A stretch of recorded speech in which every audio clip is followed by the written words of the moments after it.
ہم درمیانے ذمہ دار تھے، ہر چیز گھر کی ہو جاتی تھی، گندم، جو، باجرہ، دال، سرسوں، تارا میرا، سبزیاں، خربوزے، تربوز۔ 1950 کی دہائی میں زمین زیادہ تھی اور لوگ کم تھے، جنگلی جانوروں کی بہتات تھی، گیدڑ، لومڑ، نیولا اور کانٹوں والی سیخ، بھیڑی اور ہر قسم کی چرند پرند، تتر، بٹیر، طوطے، مینا، لٹورے، فاختہ، نیلکھٹ۔ کلچٹ گرمیوں کی شروع میں آتی تھی، مرغابیاں کورنگ میں آ کر بیٹھتی تھیں، کورنگ جس پر اب راول ڈیم بنا دیا گیا ہے۔ اس کا پانی بہت صاف ہوتا تھا، مچھلیاں پانی میں تیرتی ہوئی نظر آتی تھیں، مال مویشی، گائے، بیل، بھینس اور بکریاں سب صاف پانی پیتے تھے۔ ہم بھی کورنگ سے پانی پی لیتے تھے۔ اب دارالخلافہ بننے کے بعد وہ بات نہیں رہی، کورنگ کے پانی سے بدبو آتی ہے، جہاں جنگلی جانور اور پرندے تھے وہاں گھر بن گئے۔ پہلے لوگ کم تھے، اب بے شمار لوگ پتہ نہیں کہاں سے آ گئے، لوکل آدمی کم اور دوسرے زیادہ، اب نہ پہلے والی زمین ہے نہ وہ پہلے والے لوگ۔ کھیل بھی پرانے تھے، کرکٹ کم اور گلی ڈنڈا اور کبڈی، آنکھ میں چولی، پکوڑا چپاتی، چنجو، 12 ماہ جو زمین پر 12 خانے بنا کر چھوٹے کنکروں سے کھیلتے تھے۔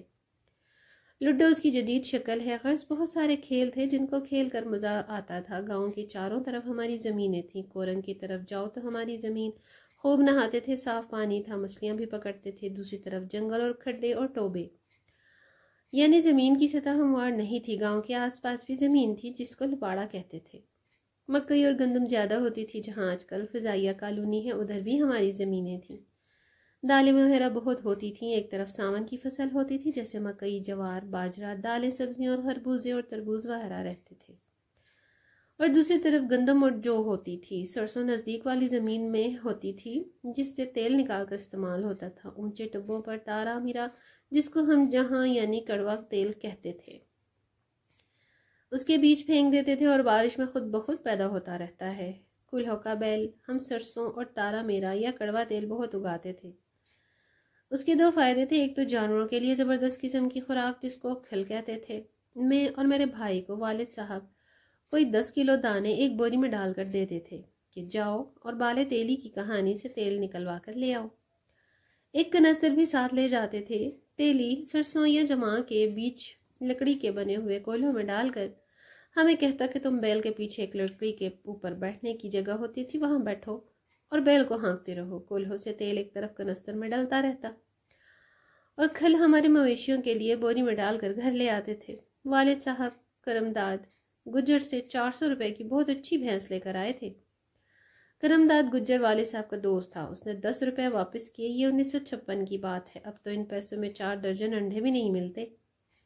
وہ بھینس ہمارے پاس بہت عرصہ رہی، ہم 6 بھائی تھے، سارے رچ کے دودھ، لسی، مکھن پیتے تھے۔ دیہات میں زیادہ تر کام جانوروں سے لیا جاتا تھا، کھیت میں ہل چلانے، کنویں سے پانی نکالنے، تیار فصل کو منڈی تک پہنچانے اور چاول کو دھان سے علیحدہ کرنے کے لیے بھی بیل سے کام لیا جاتا تھا۔ غرض بہت سے کاموں میں بیل کی مدد اور طاقت سے انسان فائدہ اٹھاتے تھے، اسی طرح بیجوں سے تیل نکالنے کا کام بھی بیل ہی انجام دیتے۔ جس جگہ تیل نکالا جاتا اسے کولہا کہتے ہیں، یہ لکڑی کی چکی کی طرح ہوتا ہے، اس میں بیج بھرنے کے بعد ایک موٹی سی گول چکنی لکڑی کے ساتھ بیل باندھ کر چکر لگوائے جاتے ہیں، بیل کی مدد سے اس کا درمیانی حصہ گھومنے لگتا ہے، جس کی وجہ سے بیج پس جاتے اور اس سے نکلنے والا تیل ایک نالی سے گزرتا ہوا برتن میں جمع ہوتا رہتا ہے۔ بیل کی آنکھوں پر پٹی باندھ دی جاتی ہے تاکہ گول گھومنے کی وجہ سے اسے چکر نہ آئیں۔ بیل صبح سے شام تک اس کے گرد چکر لگاتا رہتا ہے اور یہی کام اس کا کام ہے۔ بیل اپنی دانش میں میلوں کا سفر طے کرتا ہے اور اس بات سے بے خبر ہوتا ہے کہ وہ ایک ہی محدود جگہ پر چکر لگا رہا ہے۔ بالے تیلی کا بیل دراصل عوام ہیں جنہیں ذات، برادری اور مذہب و مسلک کی بنیاد پر تقسیم کر کے انہیں ایک پہیے کے ارد گرد گھومنے پر مجبور کر دیا جاتا ہے۔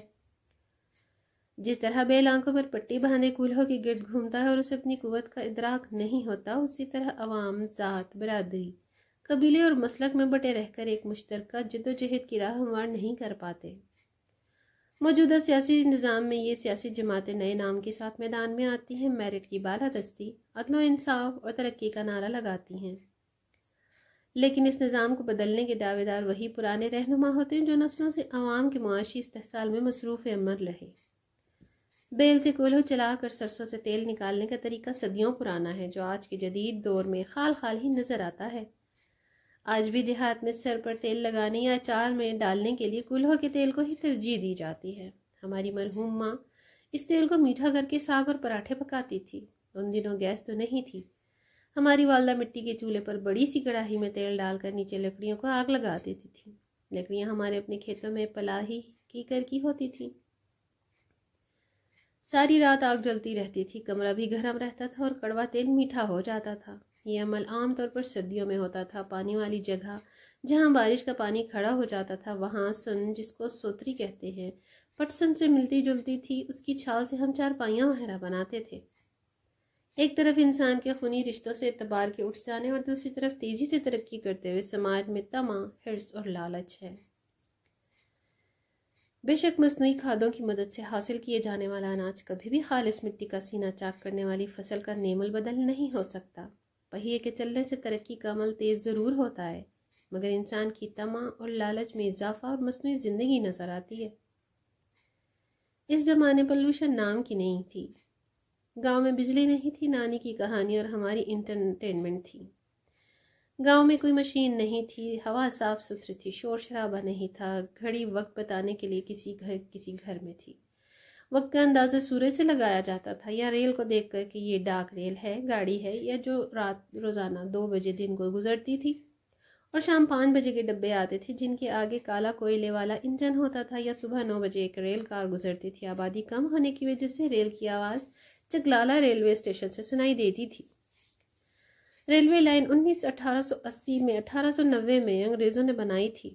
جہازوں کا گراؤنڈ بھی گاؤں کے نزدیک تھا، وہ بھی ہماری زمینوں پر بنا تھا۔ 1935 میں جنگ عظیم دوئم سے پہلے انگریزوں نے بنایا تھا۔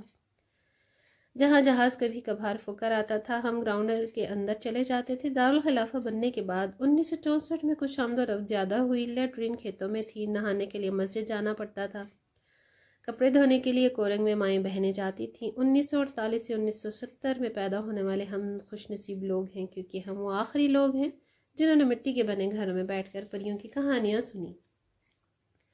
ہم وہ آخری لوگ ہیں جنہوں نے بچپن میں محلے کی چھتوں پہ اپنے دوستوں کے ساتھ روایتی کھیل کھیلے، بارش میں محلے کے دوستوں کے ساتھ گلیوں میں کشتیاں چلائیں، بسنت کے موسم میں گڈیاں اڑائیں، لٹو بھی چلائے، گلی ڈنڈا بھی کھیلا، پھٹو گرم بھی کھیلا، اور اپنے والدین، بہن بھائی، رشتہ داروں کے ساتھ چینجو 12 خانہ والا کھیل اور چھپا چھپائی بھی کھیلا، اور دوپٹے سے کوڑا بنا کر کوکلا چھپاتی بھی کھیلا۔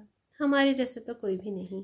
ہم وہ آخری لوگ ہیں جنہوں نے محلے کی لڑکیوں کے ساتھ بھی کھیلا، پینگ کے ہلارے جھولے بھی، اور ان کی گڑیوں کی شادی میں شرکت بھی کی۔ ہم وہ آخری لوگ ہیں جنہوں نے لالٹین کی روشنی میں کہانیاں اور کتابیں بھی پڑھی، اور سلیٹ پر سلیٹی سے سوال حل کیے، لکڑیوں سے پکی روٹی اور دال گوشت بھی کھایا، اپنے پیاروں کے لیے اپنے احساسات کو خط میں لکھ کر بھیجا۔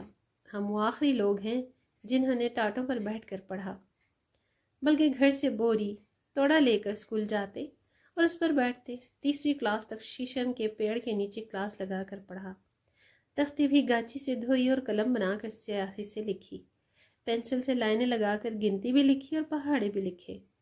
تختی لکھنے کی سیاہی گاڑی کی جنہوں نے اسکول کی گھنٹی بجانے کو اعزاز سمجھا۔ ہم وہ آخری لوگ ہیں جنہوں نے بیلوں کو ہل چلاتے دیکھا اور خود بھی چلایا، گندم بھی درانتیوں سے کاٹی اور بیلوں سے گاہ بھی گھایا۔